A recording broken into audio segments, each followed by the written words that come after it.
Breaking news చూస్తున్నాం. ఈ నెల 11న జరిగిన ఘటనపై టీడీపీ క్రమశిక్షణ కమిటీ సభ్యులకు నేరుగా రాతపూర్వకంగా తన వివరణ ఇచ్చారని తిరువూరు ఎమ్మెల్యే కొలికిపూడి శ్రీనివాసరావు తెలిపారు. సోషల్ మీడియాలో వచ్చేది వేరు, జరిగిన వాస్తవం వేరు.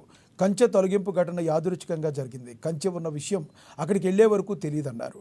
నాపై ఫిర్యాదు చేసిన వాళ్లే ఇవాళ నాతో కలిసి పనిచేస్తున్నారు. పార్టీ కోసం పనిచేసే వాళ్లను ఎవరు దూరం పెట్టరు. తిరువూరు ప్రజలకు వాస్తవాలన్నీ తెలుసని కొలికిపూడి చెప్పుకొచ్చారు.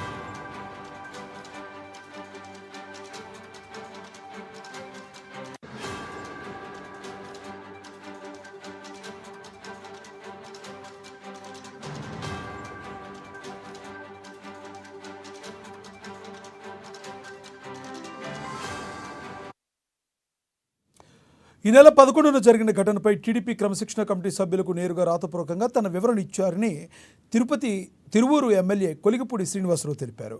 సోషల్ మీడియాలో వచ్చేది వేరు, జరిగిన వాస్తవం వేరన్నారు. కంచె తొలగింపు ఘటన యాదృచ్ఛికంగా జరిగిందని చెప్పారు.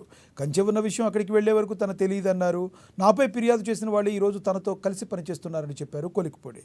ఇదే విషయానికి సంబంధించి మరింత సమాచారాన్ని మా ప్రతినిధి సత్యనారాయణ అందిస్తారు. సత్యనారాయణ, చెప్పండి, మీ దగ్గర ఉన్న తాజా సమాచారం ఏంటి?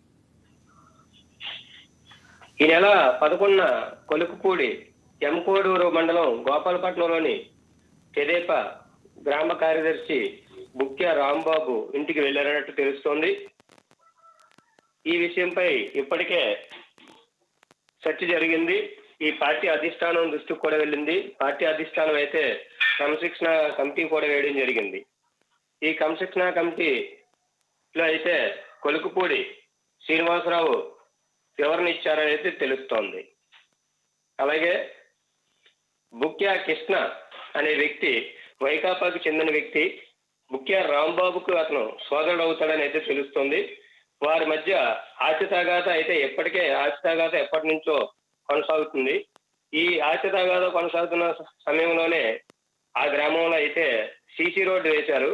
ఆ సీసీ రోడ్ని బుక్యా కృష్ణ స్థలంలో వేశారని అయితే అతను వివాదం తీసుకొచ్చాడు.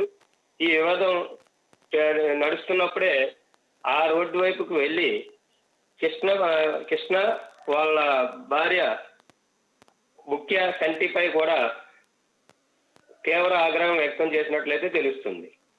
ఎమ్మెల్యే తీవ్ర ఆగ్రహం వ్యక్తం చేయడంతో ఆ అనుచరులు ఇంట్లోకి వచ్చి తన భర్తను కూడా కొట్టారంటూ బుక్యా చంటి పురుగుల మందు తాగి ఆత్మహత్యాయత్నం చేసిన సంగతి తెలిసిందే. తెదేపాలో మెజార్టీ వర్గాలు కూడా ఎమ్మెల్యే వ్యవహార శైలిపై అసంతృప్తితో ఉన్నారు. లక్ష్మి, దీంతో ఎమ్మెల్యేను క్రమశిక్షణ సంఘం ముందుకు పిలిపించడం అయితే జరిగింది. ఈ కమిటీలో సభ్యులుగా ఉన్న పార్టీ సీనియర్ నేత, ప్రభుత్వ సలహాదారు ఎంఏ షరీఫ్, మంత్రి BC Janardhan Reddy, party politburo సభ్యుడు Varla Ramaiah, MLC Panchumarthi Anuradha, RTC chairman Konakalla నారాయణను కొలుకుపూడికి వివరణ ఇచ్చారు. ఏదైనా ఎవరైనా క్రమశిక్షణ పాటించాల్సిందేనని వర్ల రామయ్య అయితే చెప్తున్నారు. లక్ష్మి, ఏదైనాలో ఎవరైనా క్రమశిక్షణ చర్యలు పాటించాల్సిందేనని పొలిట్ బ్యూరో వర్ల రామయ్య అయితే అనడం జరిగింది. అమరావతిలో మీడియాతో కూడా ఆయన మాట్లాడారు. లక్ష్మి, చెప్పండి. Thank you.